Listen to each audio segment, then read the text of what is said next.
Welcome, everyone. I am so glad you made it out on such a warm evening. This is our first event in the Building Las Vegas Summer Series, and I'm really thrilled that you came out here tonight. I am Michelle Light. I am Director of the Special Collections and Archives at the UNLV University Libraries, where we preserve our region's history. Tonight, from our distinguished panel, we will learn more about the history of downtown Las Vegas, reflecting on what has happened in past decades and how this context shapes our present and future. Our summer series is going to continue on the first Thursday in August and September as well. In August, we are going to talk with women leaders in the growth of our town. And in September, we're going to look at the role of water in shaping our city's development. So I hope to see you at those events next month as well. I'd also like to thank the co-sponsors for our event. In addition to the UNLV Libraries, we want to thank AIA Las Vegas, UNLV's Downtown Design Center, and Southern Glazer's Wine and Spirits for making this series possible. But before we start the program, I want to share with you a little bit about Building Las Vegas, an initiative of the UNLV Libraries. We began this project with generous support, startup funds from the Tiberti family. The Tiberti family's support has really made this project possible. So from our town's dusty frontier beginnings to its status today as an international sophisticated tourist destination, Las Vegas has exploded in size and population. The skyline and its footprint have changed dramatically. Unique buildings rise and fall, and lush neighborhoods seem to bloom overnight in what used to be barren desert. This place, our built environment, is unique in modern America and deserves to be studied and remembered. We at the UNLV Libraries want to make sure that this story is captured and preserved so future generations can understand and learn from what has happened here. We launched the Building Las Vegas project to document this explosion of growth and change in Las Vegas and Southern Nevada. So many people have been involved in shaping this city. Architects, builders, urban planners, civil engineers, contractors, interior designers, environmental activists, and so many more. People have different perspectives on what it has taken to build Las Vegas. We want to preserve their stories, their documents, their history for future generations. So Building Las Vegas is a 5-year project to document the built environment here. We are collecting oral histories from a variety of individuals. Our talented team has already collected over 120 interviews. We are collecting, organizing, and preserving historical records. So far, John Levy Lighting Productions and JMA, thanks to Tom Schumann, have generously donated their archives, and we expect soon to receive archives from the Tiberti family, Dom Cambrero, Paul Steelman, Brad Friedmutter, and Leonard Bergman, and hopefully so many more. We're also actively photographing the region. And next year, we're going to start building an online database that will collect all this primary evidence about Las Vegas so we can study how the city came to be. But we're just getting started, and we need your help. We want to collect your oral history. We want to collect more historical evidence, your photographs, your plans and proposals, your drawings, your professional archives, your organization's records. We want you and others to appreciate how the past can inform the present and the future. And we're also looking for additional financial support to sustain the project for the next 4 years, and we can deliver on all this potential. The UNLV libraries can ensure that future students and researchers will have access to these records so that future generations can know how many of you and your colleagues have contributed to building Las Vegas. In a way, we can help you talk to the future. Many of you probably have stories to tell, maybe some really juicy stories to tell, but we need to act now to preserve them. On the front lines of saving this history are two special people I would like to introduce right now who are going to be moderating our program tonight. Clay T. White is director of the Oral History Research Center.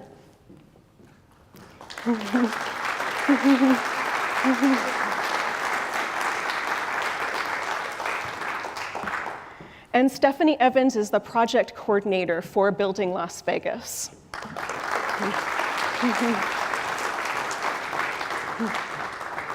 Tonight, you're going to get a taste of some of the conversations that they've had as they've done oral histories with people who have built Las Vegas. So I'm going to turn over tonight to Clay T. and Stephanie. So I'd like to invite our panel up tonight, and they're going to be talking about downtown Las Vegas, reimagining downtown. So first, I'd like to invite up Tom Schumann. If you will just come up and take that far seat, please.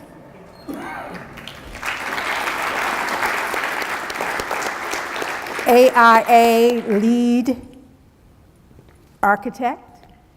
Yes. Okay. Curtis Miles, CEO and President, Las Vegas Monorail Company.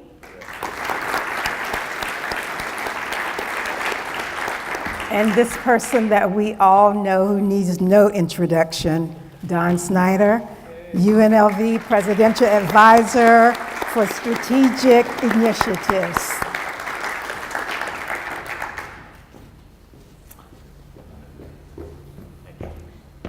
You're welcome.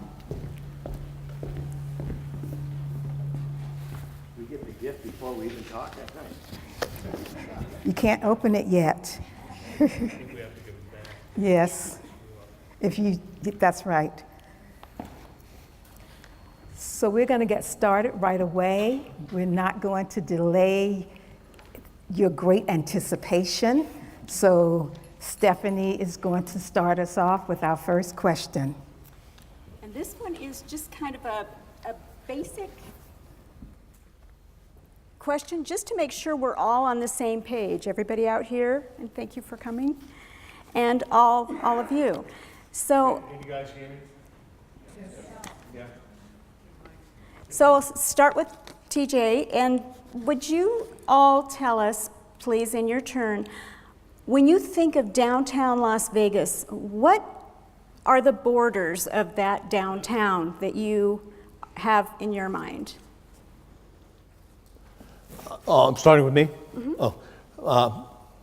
I'm fortunate enough to have looked at the Las Vegas Vision 2045, and I'm thrilled to see that they've expanded the borders of what historically was the redevelopment area. It was previously the Centennial Plan. Those of you who have been in town for a little while probably worked under the guise of the Centennial Plan.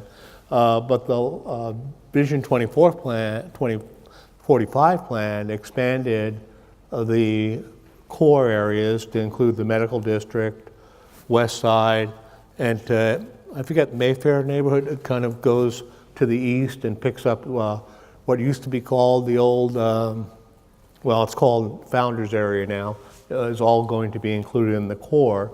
And then they also looked at an expanded plan which covered 13.2 square miles. I think the core plan is about 4.3 square miles, which is about, 50% more than what the Centennial Plan originally was. My feelings about what is really downtown, I have a tendency to see more as the core of downtown. I don't consider Rancho Circle to be urban as a place or to be part of the core of downtown, although it does fall within the expanded plan area. So anyhow, but I am a big supporter of the Vision 2045 plan, and I know, Don, you served on that committee. So anyhow, that's my feelings. What he said. No, I think Tommy said it really well. I think that plan, I think, focuses on the total area, but I've been more of a downtown-centric person in my experience as well. I've always believed that what happens downtown is really important, the historical heart, the economic heart of the city of Las Vegas. I think a lot of people that don't know this city think about the Strip, and the fact that that's in the county has always driven me to say that we have to make sure that the core is healthy, is vibrant, and so my focus has been more there, but I think the planning process that we've gone through is good in terms of defining the broader boundaries. But I think that the economic energy gets created more in the core. I don't agree with any of that. No, I'm kidding. But when I think about the downtown and what we've commonly referred to as that redevelopment area, I start small and then kind of go out.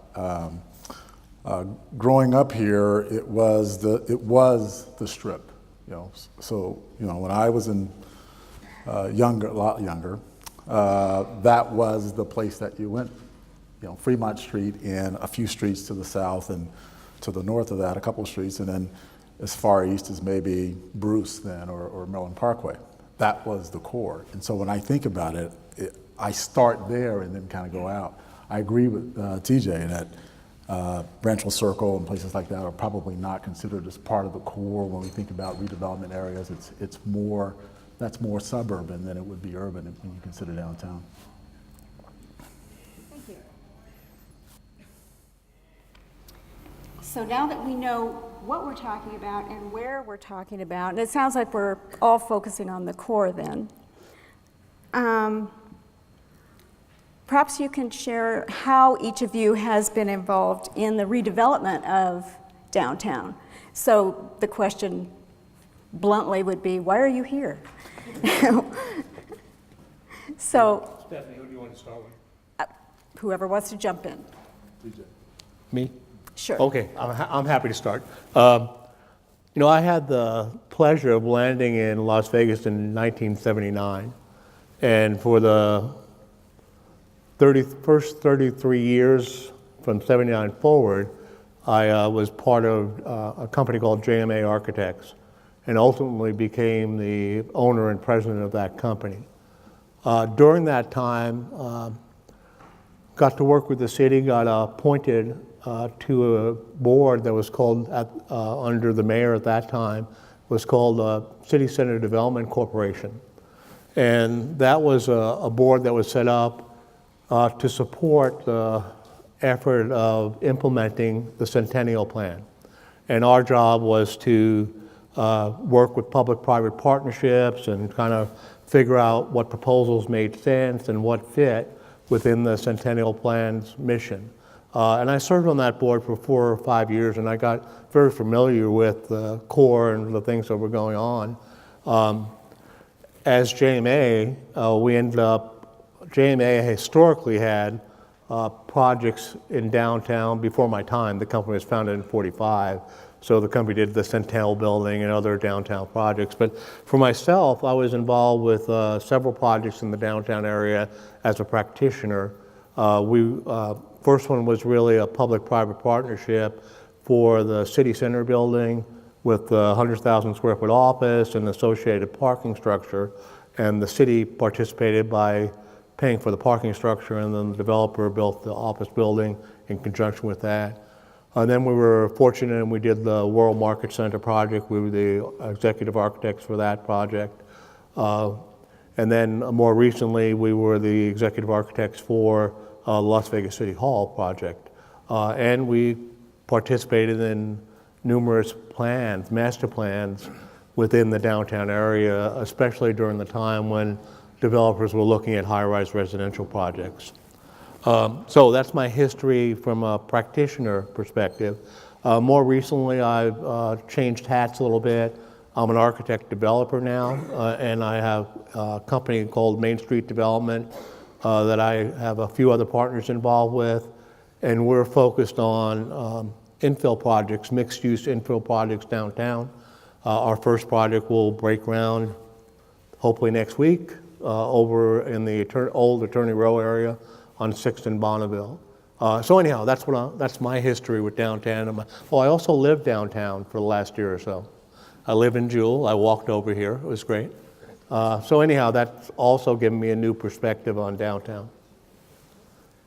Okay, so I've only been here 30 years, TJ, and it's always dangerous to ask me this question because I have had a fair amount of involvement downtown over the past 30 years. And it really started at the beginning. When we first moved to Nevada in 1987, we moved to Reno from Southern California, and that's because First Interstate Bank, now Wells Fargo Bank, was headquartered in Reno. It had always been there. And one of the questions I ask is why we're headquartered in Reno when all the growth is happening down here. And so we, about 3 months after we moved here, made the decision to relocate the headquarters to Las Vegas, and then moved the family down after the first school year that we spent in Reno. But one of the first conversations I had was with the mayor and some of the folks downtown about our decision to put the headquarters for the largest bank in the state out at Howard Hughes Center, as opposed to downtown, and that was it was an important part of the economy downtown to have the financial sector there, and to have the largest bank there was something that they appropriately felt was important. But we made the decision for a variety of reasons to have the headquarters out at Howard Hughes Parkway on Paradise and Flamingo. So my conversations with downtown started at the very earliest time. It was in 1988 or 89 when I was president of the bank that I was approached by John Cushman. John Cushman I had known from my days in California. His family started the Cushman Wakefield Company. He's now the chairman and CEO of Cushman Wakefield. But he called me one day to say that Union Pacific had just reached out to him to see if he would market the 210 acres of the old Union Pacific Railroad property. And so he came into town, and we walked, just the two of us walked that 200 acres. It wasn't in August, I might say, or July, but we walked it, and I don't know exactly what made his decision to not accept that appointment, but he decided not to do it. But it was interesting to see the 210 acres at that time, because there was nothing there. But there was a lot of concern about what was under the ground at that point. So that was in 88 or 89. And then it was in the early 90s that the old Downtown Progress Association, which was the group of local casino owners, approached me. This is after I left First Interstate Bank and decided to stay here. And they asked if I would lead the effort. Mark Brandenburg's right over here, and he was very much part of that organization, part of that conversation. In fact, there's a lot of history in this room here tonight. But I was asked to get involved with that project, and John O'Reilly and I were doing some things together, and we went through a planning process with the downtown casino owners.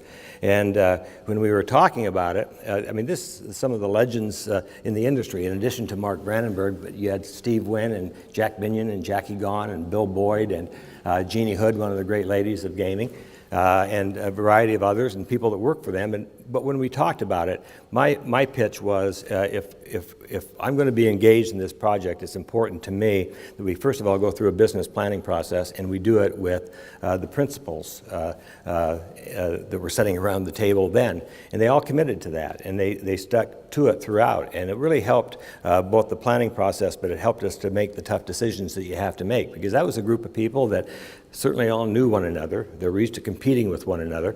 In some cases, they probably didn't like one another terribly well, and in maybe some cases they didn't trust one another. And so it was an interesting collection of people to try to bring together to do essentially the joint effort, and then to negotiate with the city a joint venture, which was at the time the largest public sector, private sector partnership in the history of the state. So I was very much involved starting in our first conversations took place in 1992, and we opened the Fremont Street Experience in 1995. And so it was very involved during that period of time.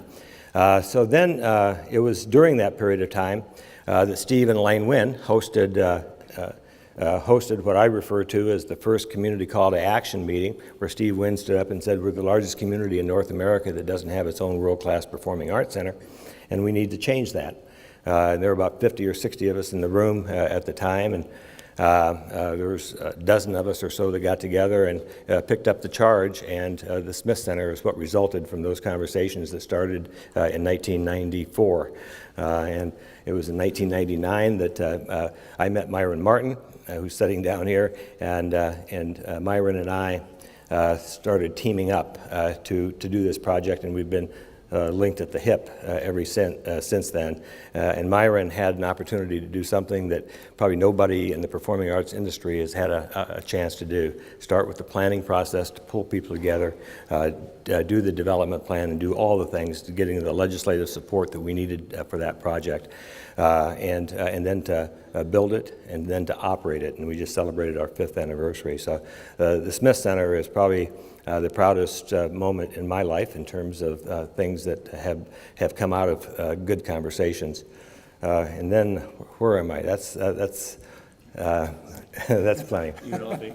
Oh. And then UNLV, the medical school, when we first started having the conversations, I hired Barbara Atkinson to be the dean the year that I was the interim president at UNLV. And she, by the way, is in the hospital right now and not doing well, but doing better, we think. But we hired her to build the School of Medicine, and the conversations, there was a lot of talk about where it should be, and to me it was an easy decision. It had to be downtown for the same reason that the Smith Center had to be downtown, because we had those conversations early on about where it should be. And so I've had a strong attraction and an affiliation with downtown for 30 years, and I've loved it. And Curtis. Well, you've heard 10% of what Don has actually done in this town. He's done a lot. I started in a lot less austere, a lot more austere beginnings. My association with downtown began when I was born here. So I've been here 50 plus years. My first association with downtown was actually catching the bus, the old LTR buses downtown, to sneak into the casinos because I was tall enough to be able to stand at the blackjack tables and play without being caught. And then listen for the intercom where they would send the security to throw us out. Yeah, he's tall, but he used to be a lot taller. That's right. Then, as I mentioned, I grew up here, but I actually used to clean the Valley Bank building. I used to clean Perry Thomas's and Kenny Sullivan's office. And then 15, 20 years later, we're doing a deal with them at McCarran. So my involvement with downtown, at least the recent involvement, involves serving on a number of committees and focus groups to look at how to redevelop downtown.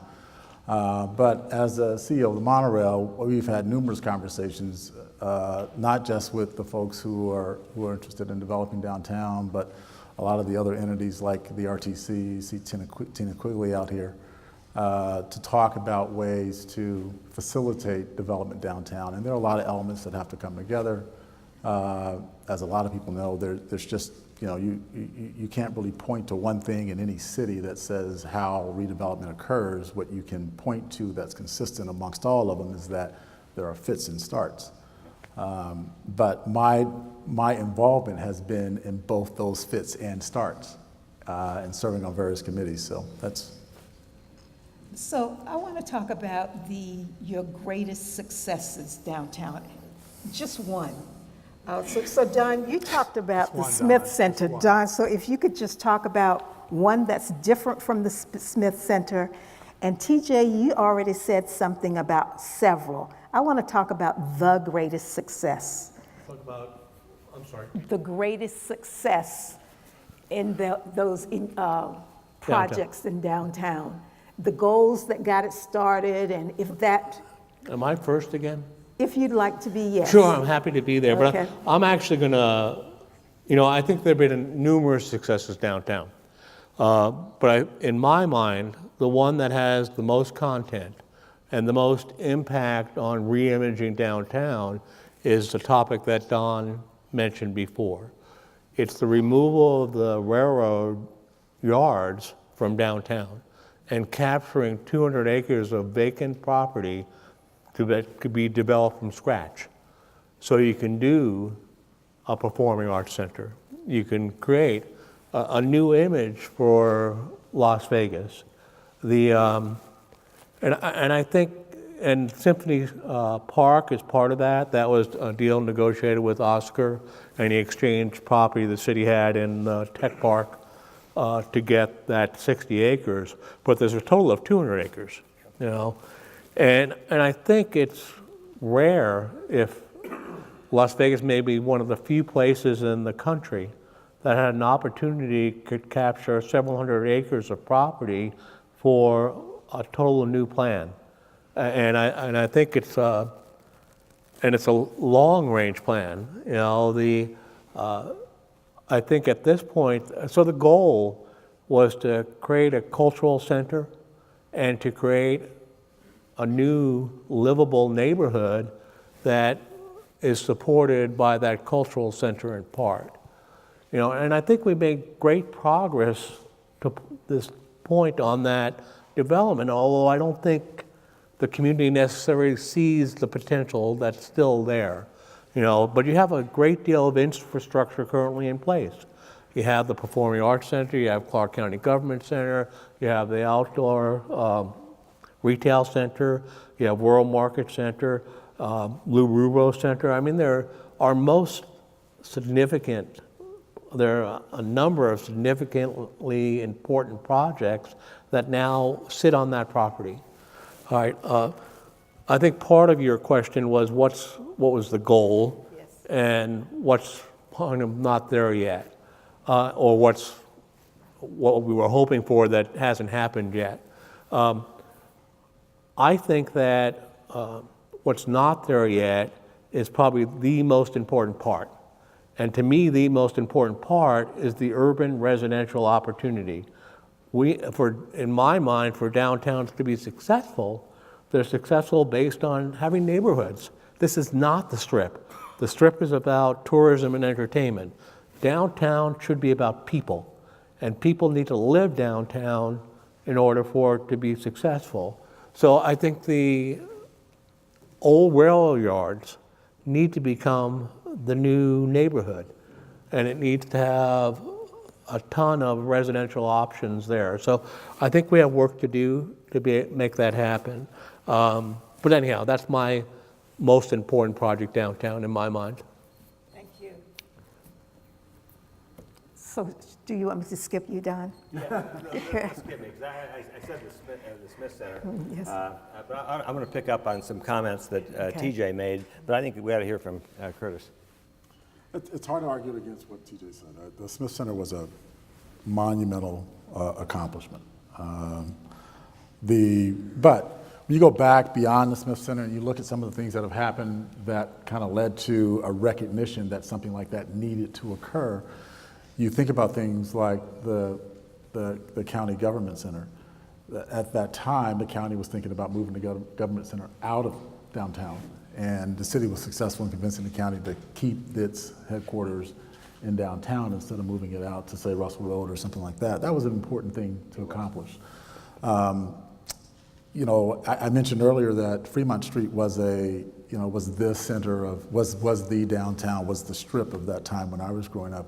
But it was dying before something like the Fremont Street Experience came along and rejuvenated the interest in being on Fremont Street in and around that area. So there are a number of things that have happened that you can point to that are important. And as I mentioned before, no one thing, you can't really point to one thing that says in any city that says that's the thing that kind of created the rejuvenation. It's usually a number of things. Some probably more prominent than others, like the Smith Center, but there are usually a number of things. And when when I saw that question, I said, really, I can't really point to one thing. I can point to like Let 5. them know that you saw the question. Let me pick up on what both of them have said. Curtis talked earlier about the fits and starts. And I've said over the years, and it really started even before I moved to Nevada, but certainly it was a big part of the conversations around the Fremont Street experience, what became the Fremont Street experience, is that you need to create energy. I think so I've said that redevelopment is harder than development, because redevelopment you have to undo before you can do. You have to undo physical structures, oftentimes ownership structures in the land and so on. Perceptions. And that's the other thing. And perceptions. You have to undo perceptions and attitudes about a particular area. So redevelopment is really tough.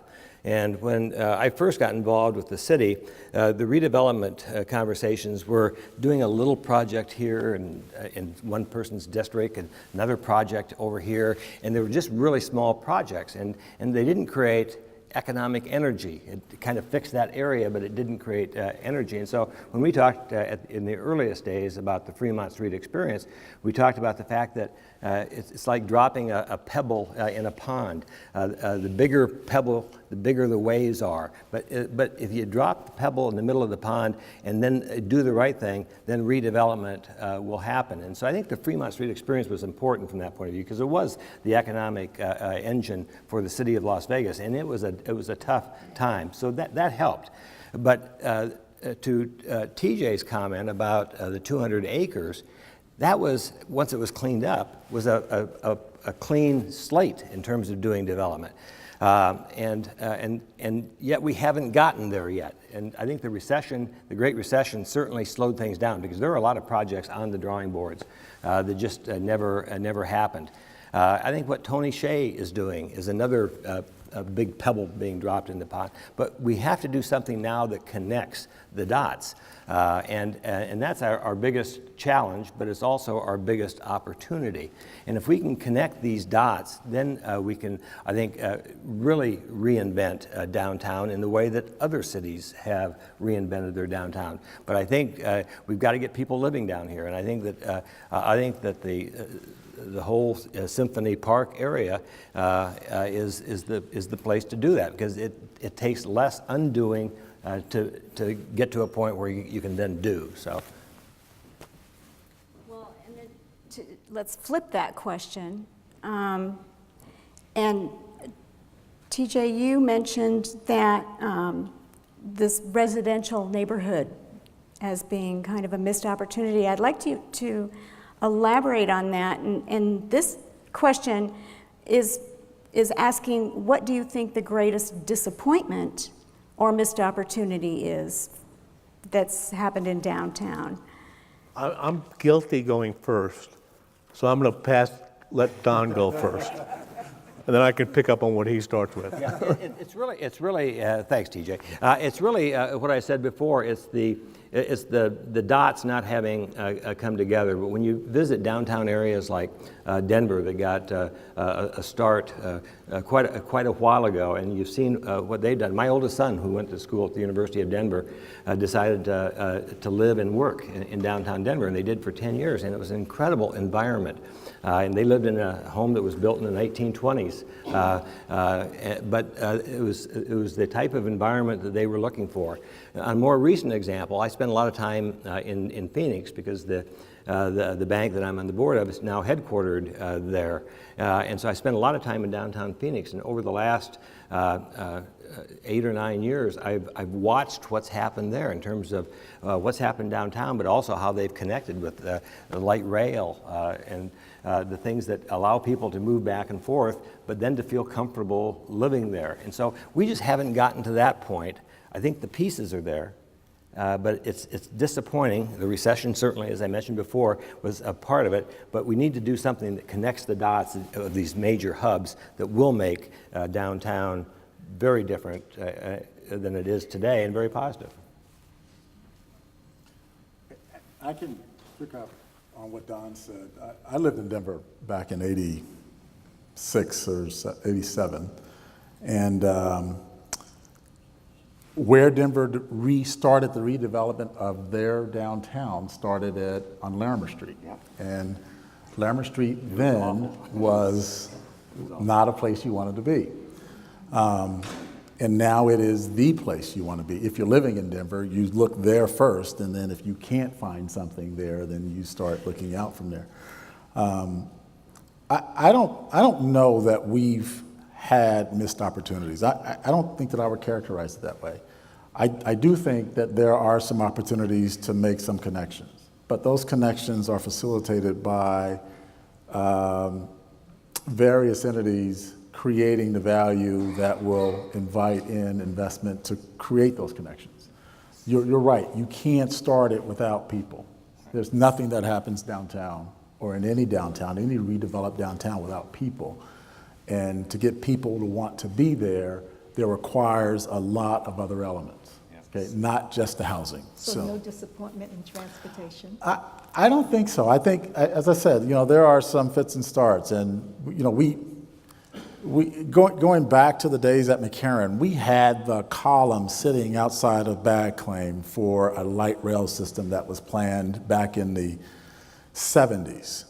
And in 1990, I think it was 2 or 3, we tore those things down. And Tina was there as well. And we tore those things down because that plan didn't come to fruition. It wasn't a missed opportunity, it wasn't time.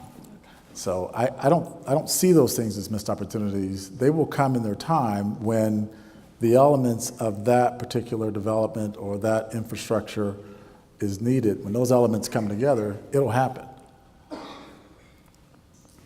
I don't know. I've been disappointed from the beginning. I believe That's why I sat between these guys. I believe that downtowns, to be vibrant, need to have people.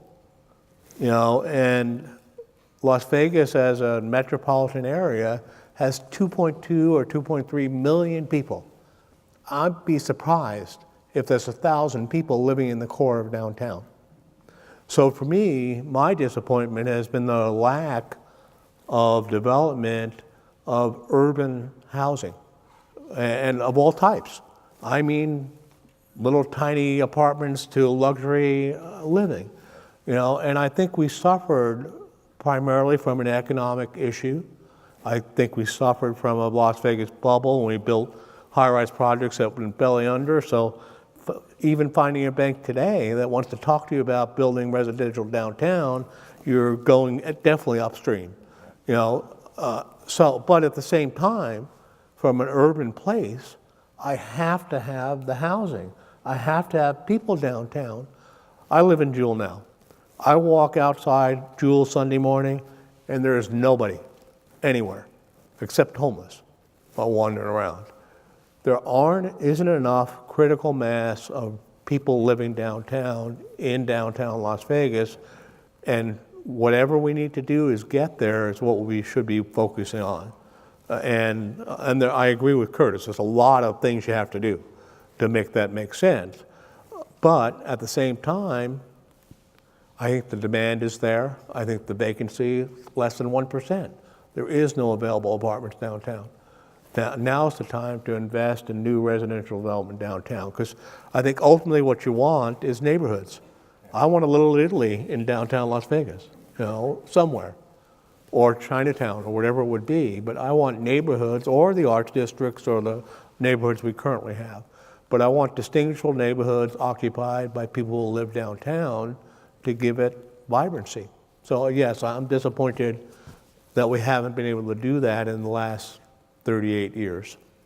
Yeah, and I share that view as well. I think that it's the housing or whatever it takes to get people to live downtown and to get banks that want to finance it. I mean, we just haven't pulled that together. That really is what. There's one more comment too. I think there's this idea of who wants to be downtown, and certainly if you work in the downtown area, most downtowns have housing where you can work close to where you can live close to where you work. But Las Vegas is unique. We have a major employment center on the Strip that the closest place to live is downtown.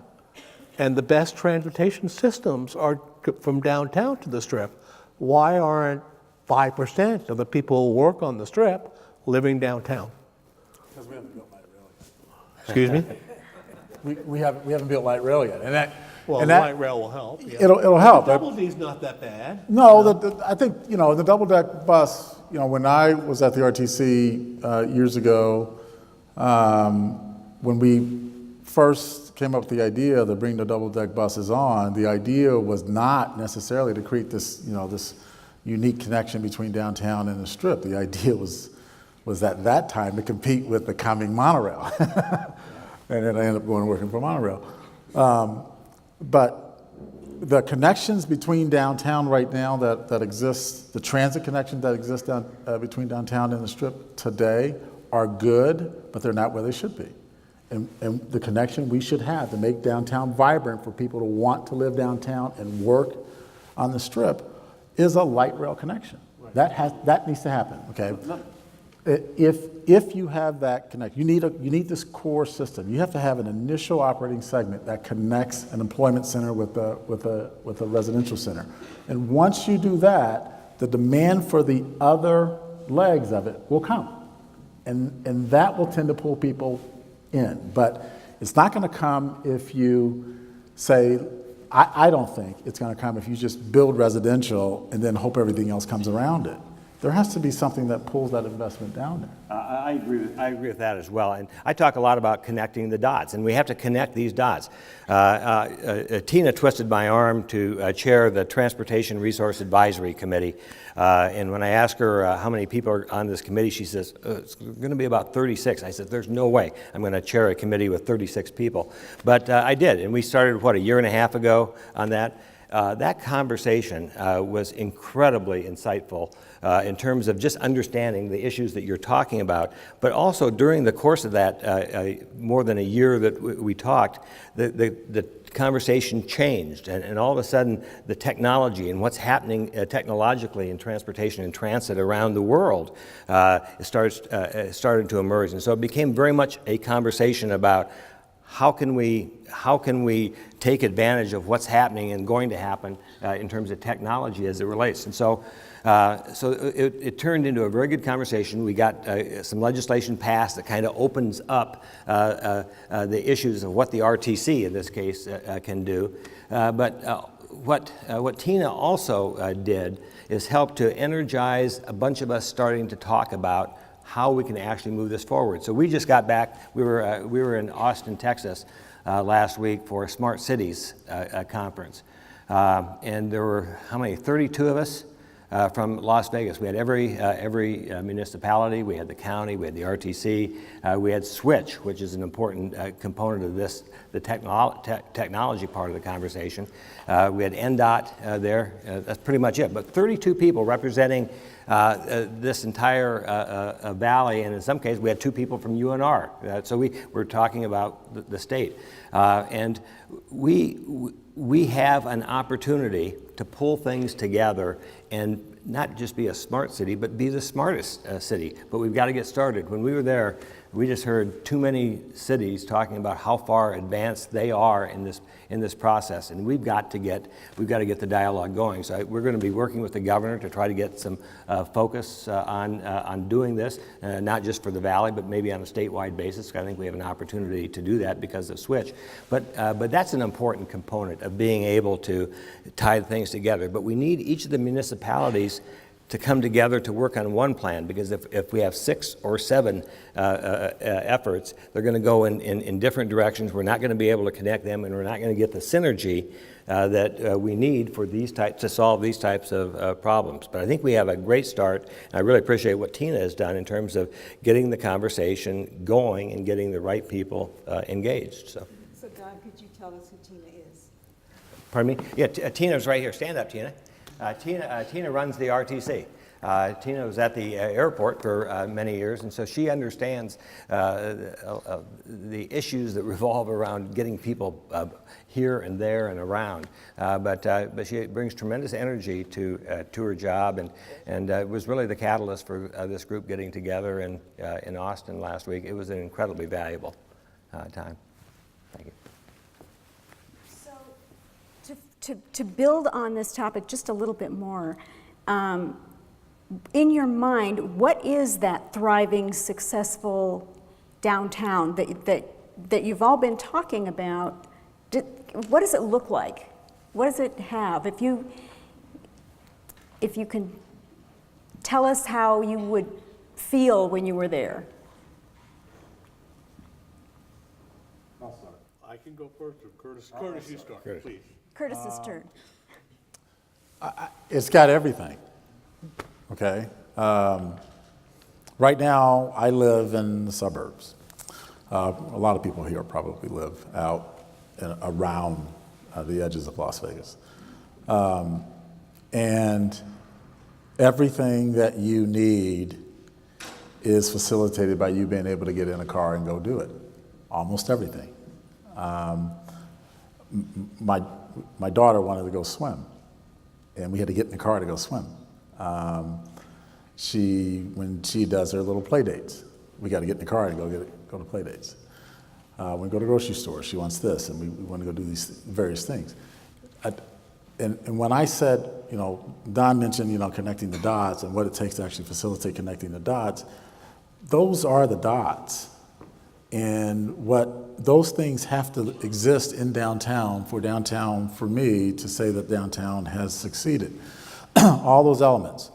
So you can build a high rise, but if I need to go grocery shopping or just, to go out and, work or play, it needs to be facilitated by me living down there and what infrastructure exists for me to be able to do that. And if I need to get in a car to go do that, then the suburban lifestyle is just as attractive. So there has to be elements in downtown to make it as attractive, if not more attractive, to live down there than not. And that's being able to work where you live, being able to play where you live, being able to shop where you live, and do all the things that you need to be able to do near and around where you live. And if downtown redevelopment is going to be successful, it's going to create all of those opportunities for private entities to come in and invest those kinds of investments, deploy that kind of capital in those various ways to create that kind of infrastructure that would entice someone to say, yeah, I can live downtown because I can do this, this, this, and that. We, going back to our trip to Austin last week, we saw that exactly what you're talking about in Austin. Austin's a town of about a million people, and it's reinvented itself. I'm not sure I like their tagline, like "Keep Austin Weird," but talk about a vibrant environment. I mean, we walked every place.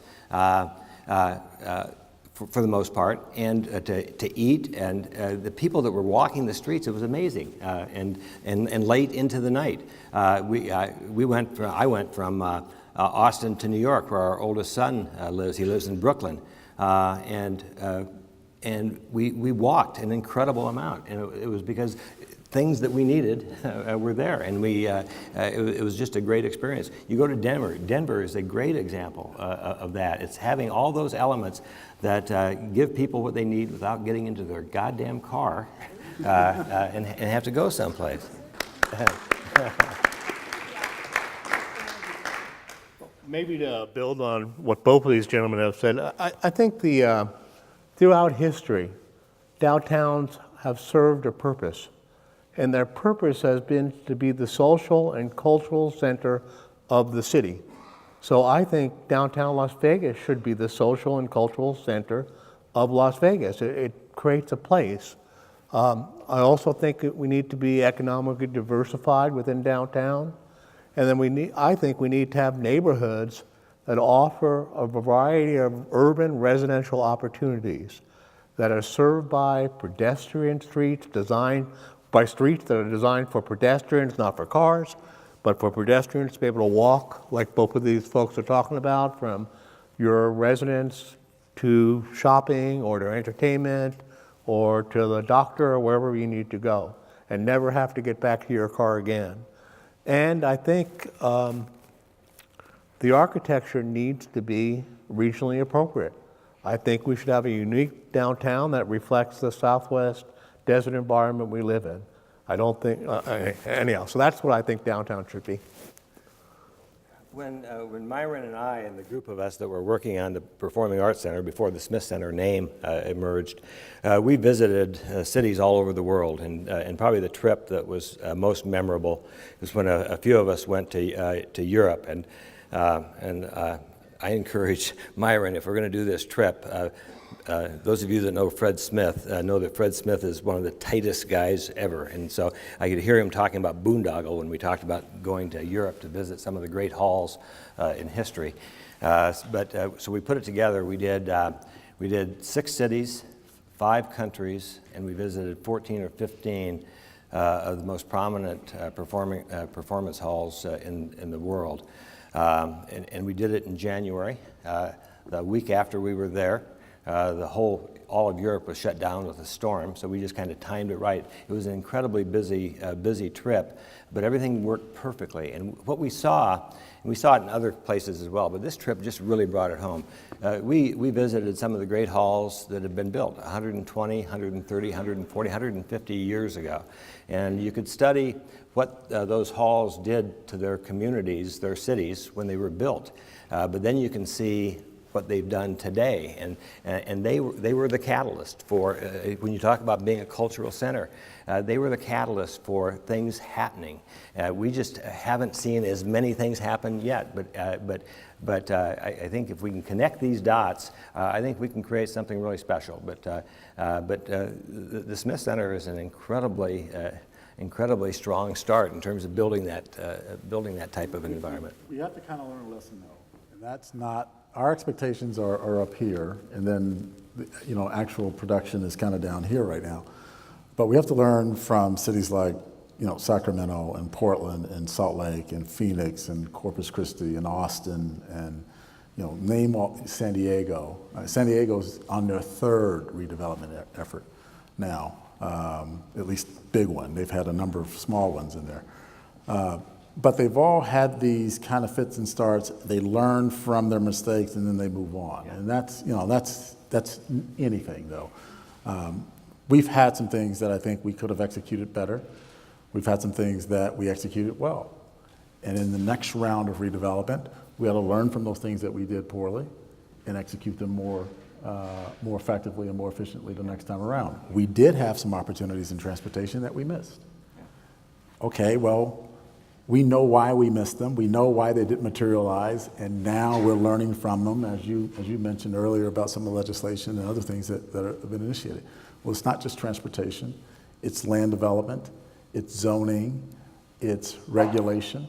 It's creating opportunities for those who have capital to deploy to be interested in deploying them in places that they're going to get the return that they demand on them. And that's what's going to attract that kind of development into the inner core. If you don't, that capital is going to get deployed where it's going to get that return. And we have to create that infrastructure, as you know, to attract it. So believe it or not, we're out of time before we open the floor to the audience, but I'm going to take a liberty.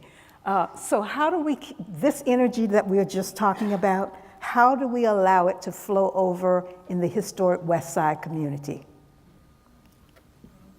There's probably, in my opinion, there's probably at least as great an opportunity in what we consider to be historic West Side, or what I consider to be kind of the broader West Side community, as there are anywhere else in the valley. There's at least as many opportunities. There's density, there's people, there is a transportation network, although it needs more development. There's definitely developable land. There's infrastructure that exists. There are utilities that exist. There's at least as many opportunities. The question that continues to come up about why those opportunities aren't exercised or exploited usually are answered with things like, well, there was a better opportunity here, or the return on investment is better there, or there's a better guarantee of developing in this area that has been proven to generate the kind of return. It's not going to, I don't think it's going to take some Herculean effort. I think it's going to take someone, in fact, I was talking to a gentleman today, we're friends with a guy who bought, you know him, Jeff and Mark, who bought one of the casinos down in North Las Vegas. He made a run at it. Didn't work out the way he wanted it to. The next time that someone makes a run at that particular facility, it's going to work out. And opportunities like that exist, not just in historic West Side Las Vegas, but all throughout North Las Vegas as well. Very well said. Well said, yeah. To kind of build on what Curtis says, I think there's a lot of infrastructure here, there's a lot of things that have been started. And as Don said, they're not connected, so they certainly need to be connected. But I think there are other things that we can do, and the Vision 2045 plan refers to some of those things. Major building projects can serve as catalysts, as the Performing Arts Center ultimately will. You know, if we're able to build a new contemporary art museum, if we're able to build a new stadium, all of that downtown would certainly be a catalyst for future development.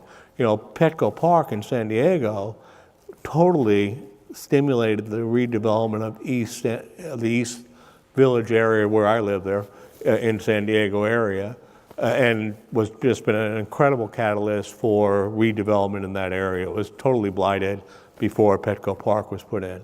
So that's certainly something that we should look forward to doing. I also think we need to continue the private-public partnership paths. I think private money with public help goes a lot further than private money by itself. We have to recognize that because it is redevelopment, it takes more to develop downtown than it does on vacant property out in suburbia, and yet we have to compete with vacant property out of suburbia for rental rates and all that kind of stuff. So I think and I just think we're, having lived in downtown for over a year and a half now, I just miss the density of people that typically makes up a downtown.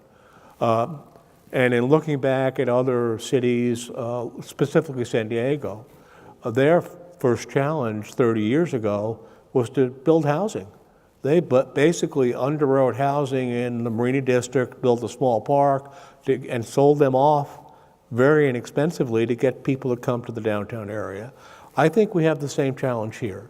I think people want to be downtown, they're a little bit concerned, but they don't want to but we have to make it available and competitive with the choice to go out to the west side of town. The other thing I need to worry about, in my mind, is safety. You know, for whatever reasons, because of the lack of residential density, safety becomes more of a challenge. You just don't have enough critical mass to make you feel safe. So I'm a supporter of what's a business improvement district for the entire downtown area. There's a business improvement district for Fremont Street, but I think we strongly need a business improvement district for downtown. What that would buy us is clean and safe programs. We can have security going around downtown. We can have people picking up trash and doing whatever needs to be done that we honestly don't have now downtown. So that's my feelings about what we could do. Let me just pick up on a couple of things that TJ said. First of all, the business plan, Vision 2045, there's nothing that I've been involved with for the last 40 years that didn't start and then continue with a plan to help people understand what the situation is and what needs to be done, and then how are we going to get there. And so I think that the Vision 2045 plan is really important. If that goes onto a shelf, like so many plans do, and it doesn't get integrated into how we operate, we have missed a real opportunity. And I think that the public sector, private sector partnership comment you make, it goes back to my comment about redevelopment being tough. The only way you're going to kind of break things loose from a redevelopment point of view is to have the public and the private sector linked at the hip to get things done. I mean, the Smith Center, I mentioned before that the Fremont Street experience, when it was done, was the largest public sector, private sector partnership in the history of the state. It was surpassed by the Smith Center, which became and still is the largest public sector, private sector partnership. The stadium, football stadium, is going to be the next one. But it takes those type of partnerships, particularly in a redevelopment area. And so I encourage that plan to be a living document, not a document that ends up on a shelf someplace that nobody really pays attention to. So if you have questions questions? Could you please come to this mic? Is that the way we're going to do it, Lonnie? Oh, good, yes. So I know that several of you good. It's already, please. Good evening, Scott Sabra here. I'm a lobbyist and land use consultant. First of all, I want to thank the panel and all the staff for putting on this wonderful event. 20 years ago, my then partner and I had bought some land. Actually, it was our current house business on Eastern in front of the Las Vegas National Golf Club. We then bought a few more plots next to us and built a 20,000 square foot building, naively thinking the rest of Eastern would follow suit because we showed them the way. We wanted some real economic development in there.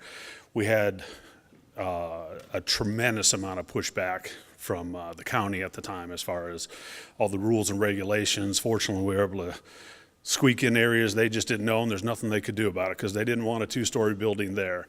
I have to imagine that there's a lot of downtown where there's a lot of development that could happen with bigger housing, more commercial buildings, where some of this could be done, and there's just going to be a lot of pushback from that.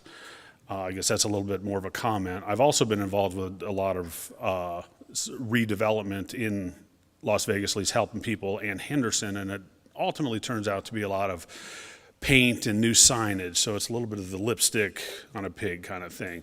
There's just not that much money to get there. So I haven't read the Vision 2045, but I'm just wondering, with this public-private partnership, is there talk in there of bringing serious money together to then buy up large parcels of property to do some major work with? Because ultimately we just moved out to Durango in 215 because it was a blank slate and the fight was, there just wasn't one. I think from a development point of view, the public sector, private sector partnerships have to start with a common vision, first of all. But the RTC has been engaged in conversations now for an extended period of time about a light rail corridor along Maryland Parkway. And if you look at that project and how many people live there and what can be done, and then you compare it to what they did with a very similar project in Phoenix, where they used light rail to connect areas like Maryland Parkway could from the airport all the way to downtown to the medical district. You can do that same type of thing. And Tina, you can perhaps help me with the numbers, but in Phoenix, they invested something like $1 billion on that corridor, public sector, and there's been over 15 billion. Is that 8.9 billion? 8.9 billion private investment that followed and came hand in hand with that. So I think if we do the right things and there's a clear vision, we paint really good pictures for how this comes together, that will help. And we talk a lot about let's paint really clear pictures of what it means if we do the right types of things. But Salt Lake's another really good example of how they use different types of transit, but light rail corridors that have triggered tremendous private sector investment. Denver did a tremendous amount of that. So I think that there's really good examples. We just need to paint clear pictures and then get everybody on the same page. But that's why it really takes the public sector and the private sector working together. Good question. Can I make a short question? Thank you. Ron Motter here. And very excited by this presentation and the conversational tone that was used. This was an excellent introduction. Talking about tourism and talking about connecting locals and visitors, I think personally the most exciting development in the past year has been the development of the bike share program downtown. Now that said, I'd love to hear what you folks think about it and what we can be doing so that it succeeds. Thank you. Biker myself, my wife and I's hobby, and we do a lot of biking. We have membership in the bike share program. Even though we have our own bikes, we still use the local bikes on occasion just to go from A to B. Boy, I don't know. It's a great program. I don't know how the utilization has been though, but I see a fair number of people using it. I see the bikes being changed out fairly often. I see racks empty and people bringing new bikes back and all that kind of stuff. So in my mind, it appears to be engaging.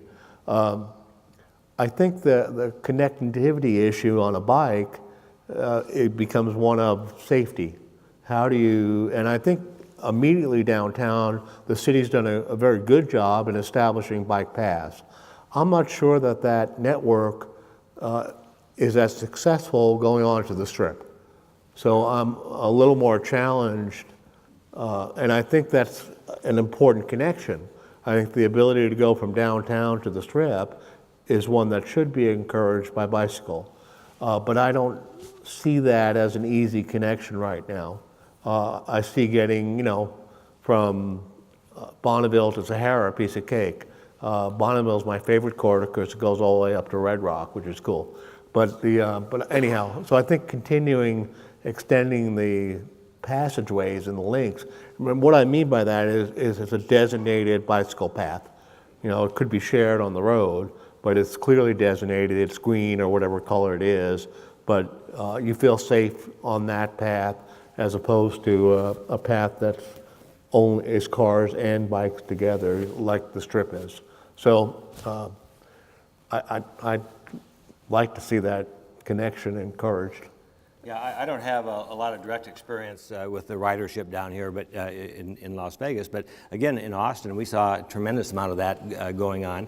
And you go to New York, as I did in Brooklyn. I remember when they first started putting the bike racks in, their city bikes. And now we were there, and as we walked around. They have just multiplied. There's so many of them because they're being used. Now, the other thing we heard in Austin is the importance of having technology that makes it easy to know if they're there, to use them, to be able to use your iPhone to pay for them and communicate and so on. So I think the technology component of what we're talking about is that conversation is just getting started. But we have in our community a gift. That gift happens to be Switch, for those of you that know it.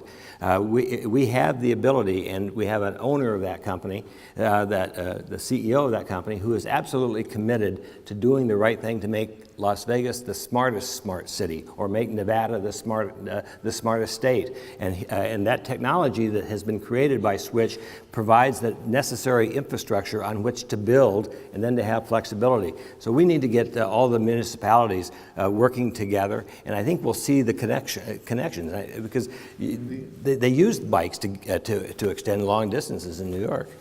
Yeah, and again, the more pathways there are, the better. The other thing that's great about downtown Las Vegas, and RTC in particular, is just a bike shop in the transportation building. Yeah. I didn't know that. I took my bike over and had a service there, but it was great. I only lived 2 blocks away from it, and super. But finding with the level of residential population currently downtown, to have a bicycle shop within the downtown area is awesome. It's a great thing, yeah. One last question. If you had not asked a question, I would have been shocked. My name is Ed Euling. I moved here in 1943. Anyway, that really has nothing to do with it. I'm a little bit disappointed we haven't dealt with the real issue of why all the cities in the United States are developed on a sprawl model. The wealth goes to the outside of the city. Inner cities become poor and full of crime and all these other problems. That's because of our political system. It's because of who donates to political campaigns. It's the developers are very strong, and that hasn't been addressed at all here. The other thing is, I have a vision of the downtown, of the resort corridor, having about 300,000 or 400,000 or 500,000 people living in it. We could have, if we had an underground railroad, not an on-surface railroad that is going to cause more congestion. If we have an underground railroad that runs every 5 minutes in a circle of Maryland Parkway back over to the Cashman Center, downtown Cashman Center, and then back down the Strip, It would draw the development and the people downtown, down into the resort corridor. They could go to work. On the subway, they could walk to work. It would be like it would be the living room of everyone. It would be you could do everything, and Las Vegas has that potential, unlike any other city in America. You can live there, you can work there, and you can entertain yourself. And so that's my vision for the downtown. Okay. Thank you. Any comments on that Well, statement? I disagree with the housing being the poor housing in downtown. Downtowns have some of the most affluent housing in the world.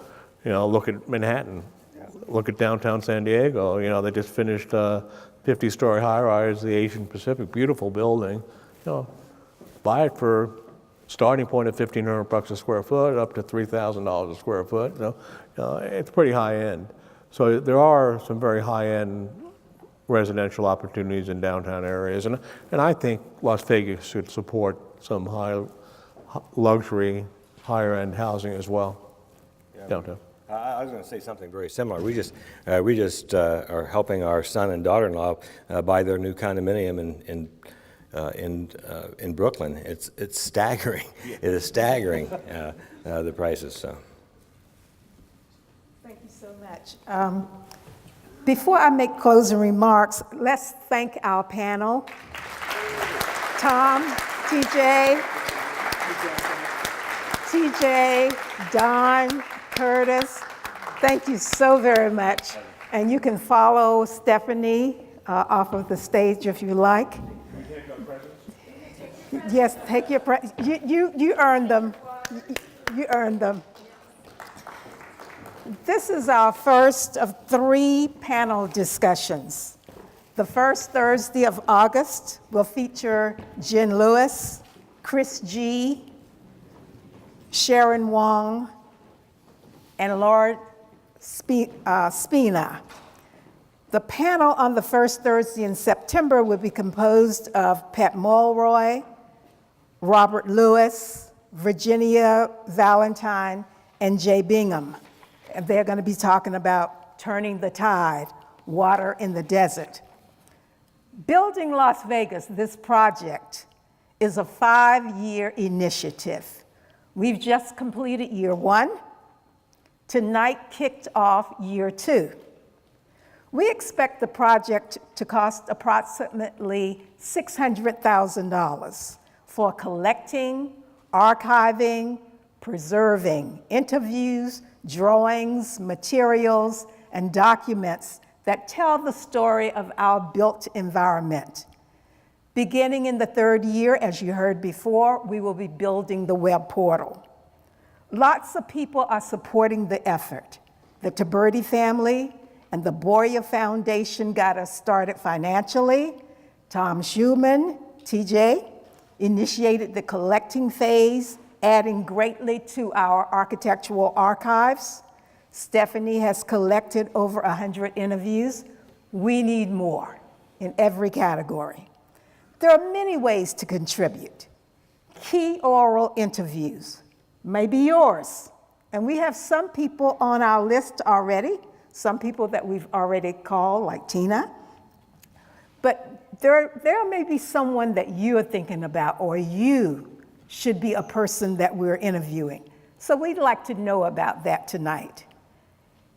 Your personal or company records that students and researchers must have access to in order to investigate and write the future, and your financial support. How do you know what these special collections needs when it comes to materials? So as soon as we break up, Michelle Light, Dr. Peter Michelle will be in the back moving around, and you can talk to them about your collection. You want an interview collected? Talk to Stephanie. And to jumpstart your financial giving tonight, we have 2 of our generous donors back at the table, Betty Lacombe and Shirley Emerson. So they will add you to that list of financial donors.